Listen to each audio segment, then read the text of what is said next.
Hello everyone. In this video, we will try to understand what HTTP server is at a very basic level and try to write a HTTP server in Go without using any inbuilt HTTP server functions. We will be using TCP sockets for building our HTTP server. Okay, let's try to understand what HTTP basically is. HTTP in simple terms, it is just a text which is sent over a transport layer protocol. Okay, and transport layer protocol you have two. There are multiple for HTTP, but usually TCP and UDP is used. We'll be using TCP socket. And difference for TCP UDP, high level difference is TCP is reliable and UDP is not reliable. Okay, but the core differences we'll see in some other video. In this video, we'll not talk about their differences.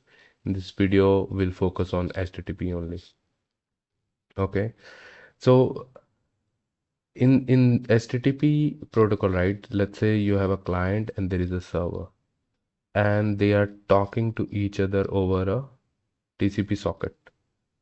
Okay, let's say this is a TCP socket, which is connection between client and server. And HTTP in simple terms is just a text over this socket. And this special kind of text has its own rules and protocols. Okay, based on these rules, the client and server both parse this text and do whatever is required based on what is defined in those rules or protocols. Okay, that is high level what HTTP actually is. Now let's see some other things for HTTP. So one of the things I discussed that okay, you can send a text over a transport layer protocol. The common ones are UDP and TCP, but there are others also which are like SCTP and DCCP. Okay, but most common are UDP or TCP. So HTTP 1.x was in TCP over TCP, 2 is over TCP, but 3 is over UDP, which is actually QUIC. But UDP is not reliable. Okay, UDP is not reliable. It is like a best effort protocol. It puts in best efforts, but it doesn't put effort to make it reliable. Okay, so there are other things which are done over UDP to make it reliable. So that's what QUIC is. This is the high level understanding which version of HTTP is over which underlying protocol. Okay, now we will try to understand what are different formats for a request and a response for HTTP. So let's say you have this server, okay, and then again you have a, okay, let's say this is server and this is a client, sorry, okay, and client makes a request, okay, and server responds with, it's known as response, okay. So we'll see how we can make a HTTP request and how we can respond to a HTTP request. So this is a format here. This is the format for request. First line, in the first line, the first thing is you see get here. So this is known as method. Okay. And it can be, it can be post, delete. Okay. Get, we have it here, and put, etc. So those are the methods which are defined in HTTP, right? This is our target URL which we are trying to reach.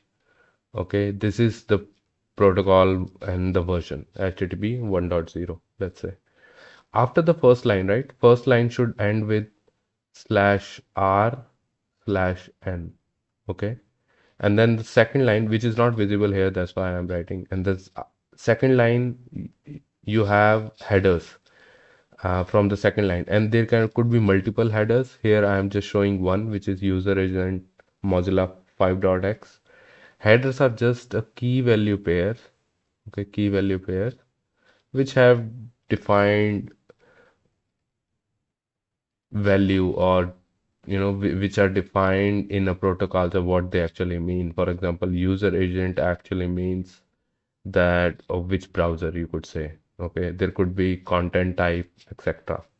Such headers. Okay, and headers start from second line, and each new line is a new header. And after the headers are finished, there should be a gap of one line. Okay, and then comes the payload. Payload is only required for some of the methods. One of them is post. In get, payload is not required, which is mentioned here. But for get, payload is not required. For others, we send a payload, which is also known as body. And in post, if the method is post, you can have a payload also. So this is a very basic HTTP request text. If you send in this format, then the HTTP server will be able to handle it. Okay. Then let's talk about the response. The server response, right? So it responds with 200 OK. Okay. 200 is standard, um, you know, a code for saying that, okay, status code that this is fine. For example, 404 would be not found. 429 would be rate limiting, right? Throttling. So those are the status codes, the first line. Then from the second line onwards, you have headers, the way we have in request, right? Similarly, we have headers, and each new line is a different key value pair for a header. This is the first header, this is the second header. And after a gap of one line, okay, what would we have? We have this body, which is a response body. This is just an HTML text, which is printing hello world. So that's a basic response. And in our demo, we will try to send this response and see how our HTTP server would handle this. And we will also try to run this in a browser and see how the browser handles this particular response. Now moving forward, let's see what a socket is. Okay.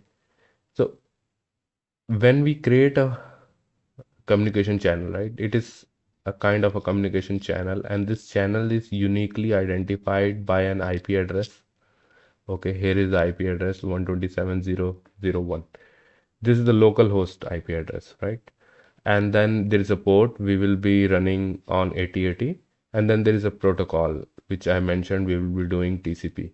So this is a TCP socket which can be uniquely identified with these three things. And as I mentioned, it is a communication channel, right? So what happens is when you you create a TCP socket, right? So this socket would be created, and then it will start listening on this port. Okay. By listening, it means it is waiting for the clients. If this is a server, it is waiting for the clients to send a connection request. Okay. And when we send a connection request on this particular address, right, on this particular socket, telling, okay, TCP 127.0.0.1 when we send a request, the server will accept. There is a three-way handshake in TCP, which we will not cover in this video. After that handshake is complete, connection is established, and then you can communicate through this connection. This is kind of a pipe which you can use to communicate with the server, and server can also use to communicate with the client. So that's what a socket is. It is a kind of a pipe through which you can send the information, flow of information from client to server and server to client. Okay. Now let's say how we create a basic HTTP server. So we will be creating HTTP server over TCP. Okay. For that, first we need to create a TCP socket, and we will create a TCP socket. I will be using my laptop, so I'll use localhost IP address and port number 8080. I'll create a socket on this IP address and 8080, TCP socket to be specific. And then from one of the terminals, so I'll run this code in one of the terminal, my Go code. Okay, let's call it T1. And then from another terminal, let's call it T2, I will run this command nc, the IP address and 8080. nc is netcat, which is just saying that I want to connect to this particular socket. Okay, if this guy is listening at 8080, that server will send a request, and then it will, establish this connection for flow of information. You could also do T3, one more terminal, and run the same command, which is netcat and the IP address and then port 8080. Then this would also send the request to the same uh, socket. Okay, so this way you could, connect multiple clients to just one server. And then after making a connection, we will send text as HTTP. So what kind of text it would be? It will be the format which we have discussed before, which is the request. Okay, we'll pass that text and do some functions, whatever we want to do, and then we send a response. And response will also be based on whatever the HTTP protocol defines, right? So that's how we will send the response. And we will also see if our response is being handled correctly by the browser, right? We will also make that GET call through a browser. Cool. Now let's go over a code, Go code, which creates a simple HTTP server, right? So in this Go code, this is just import. Oh, sorry, this is a package. These are a bunch of imports. And the line which creates a socket is this. This is the particular line which is creating a socket.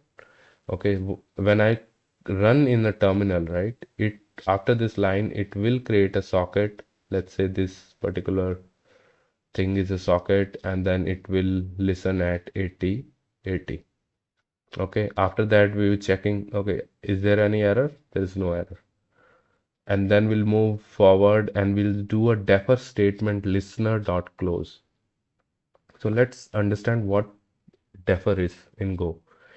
In Go, defer would be that you want to defer the execution of this statement at the end of this function. Okay, why we are doing it? That we want this to be executed no matter what, even if there are exceptions, right?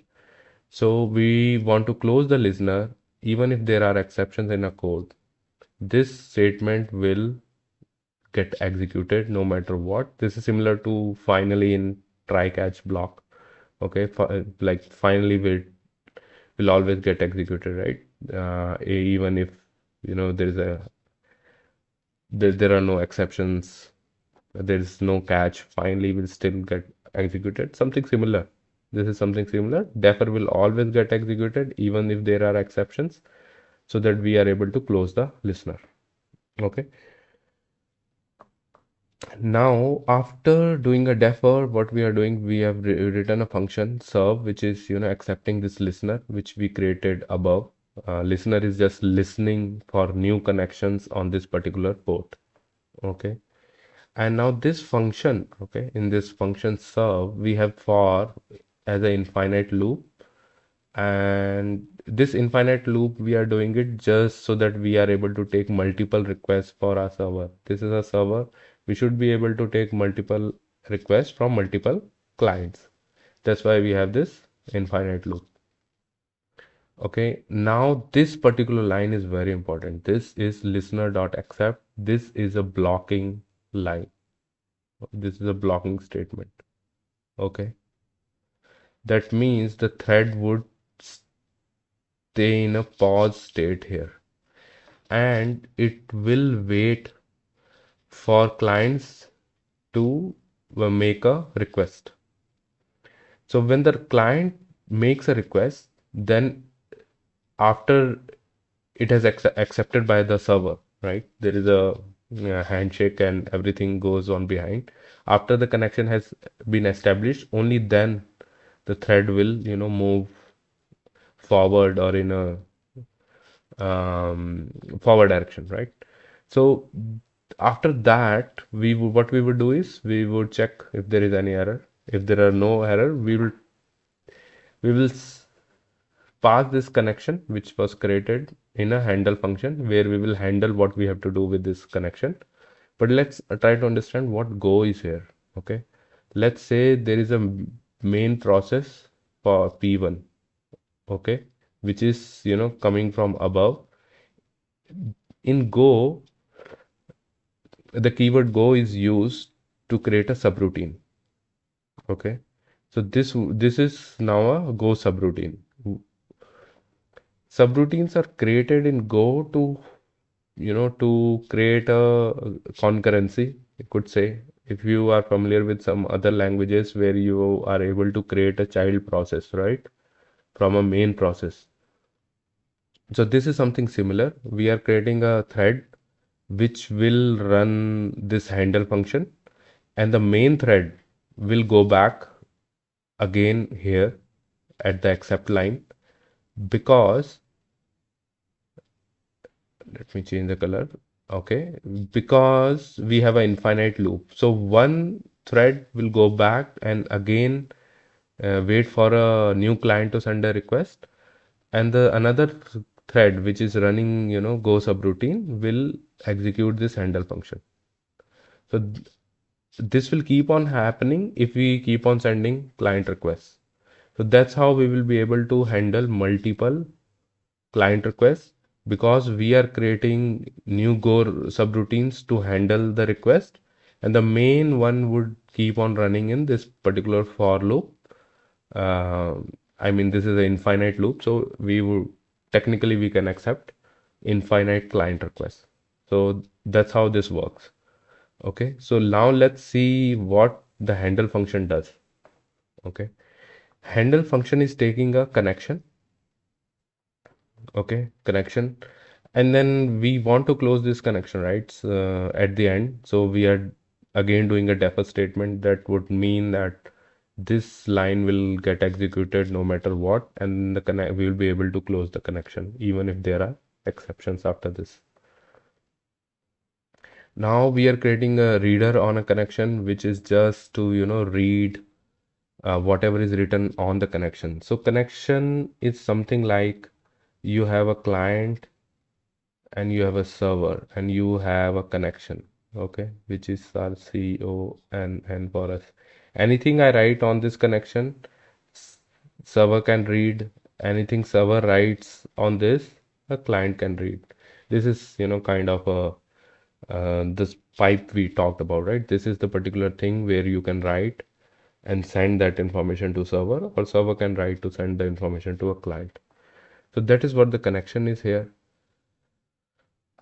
Now, what we are doing here is we are trying to read a string. So if you remember the format for our request, right?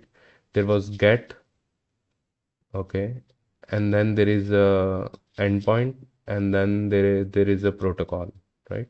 HTTP 1.0. That was the format. Let's see that format, right? So here's the format, right? We are trying to parse this particular thing in our code now. Okay, so all these end with /n, right? So they are new lines. So that's how we are trying to read the string with /n. Okay, and then we are trimming the stuff. This is just a normal parsing, and then we are doing parts with the space. So how many parts we will get is we will get three parts. One is the method, another is the URL which we are trying to hit. Last is the protocol, which we would not use. We will only use these two. Okay, we are checking if your length of parts is less than 3. If it is less than 3, then our format is not correct. Our request format is not correct. We print error. Okay. And then we have method is parts of zero, which in our case, what it would be, it is get, right? It is get. And then path is parts of one, right? So in our case, I will send hello. Okay, I'll send hello, and then we'll get back in response hello world. So after the first line is until here we pass the first line, right? After that, the first line, if you remember, what starts? We start the headers. Each header ends with slash n. So that's what we are trying to do. We are, reading all the headers. Okay. And there's an infinite loop. After the headers are complete, okay, now comes the part in get we don't have a body. So now comes the part where we are handling that particular request. And we are saying when the method is get, when the path is slash hello, this slash we are using, the path is slash hello, we'll do this. Let's see what we are doing here. We are trying to create this response here, right? This particular response here. Okay, this is the particular response we are trying to create there. Okay, we will do HTTP 1.0 will have some headers and then this particular HTML. So we are trying to create this response. So body, what is the body? Body is just hello world, which we want to print. Response is HTTP 1.0 200 OK. Content type is text HTML. This is a header. And then again there is another header, content length, which we are telling what the content length is. Okay. And then we have a body after that. We want to tell what content length is because this is a text. The server should know when they need to, stop processing the request. What is the length of this particular response from the server, right? So this can be used to find that out, right? So this is the response when we match the, variables. But when we do not match, what we are doing is we are throwing 404 not found. We'll send back 404 not found. We are not handling any other method or any other URL in our code. This is our very basic server, which is just handling one thing. That one thing is you send me get with slash hello, I'll send you back hello world. That's the only thing we are doing. And you can build upon it by reading the HTTP protocol.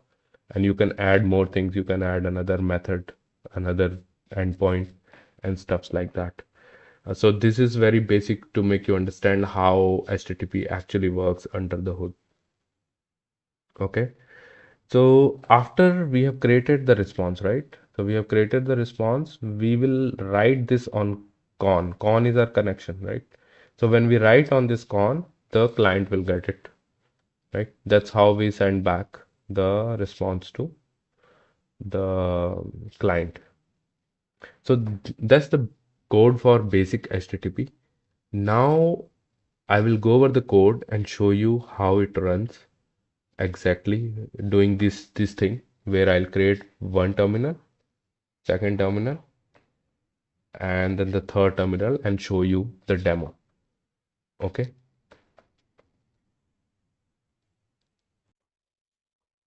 Now we will look at the code. I'll run that code and show you how this all works. So let me tell you what the setup is. On the left hand side, I have a server in which I'll run the Go code. And the right hand side on top and bottom, I will have two clients which I will use Netcat to connect with our server, which is running on 127.0.0.1.80.80. Okay, let me run the server first. So as you can see, after running the server, it is saying that I am running on this particular IP address and port, and then I am also waiting for connections. Okay, so it is waiting for connections. Let's try and give the IP address and the port and see if it is able to connect. So if you see here, it is saying new connection from this IP address and this particular port. So that means we have established the connection. Now let me try, sending this particular request. Okay. So this is that particular format. and we are trying to reach slash hello endpoint. Okay, so if you can see after sending this request, what I got 200 OK content type text HTML content length and then hello world. Okay, now this is from the terminal, or similarly we could have done from another client as well. Now this is from the terminal. Let's try see what we would get from a browser if we run from a browser. Okay, this is a browser I have, and then let me do 127.0.0.1 8080. Okay, if I do 8080, it says 404 not found because that's what we have in our code. We are not handling anything apart from slash hello.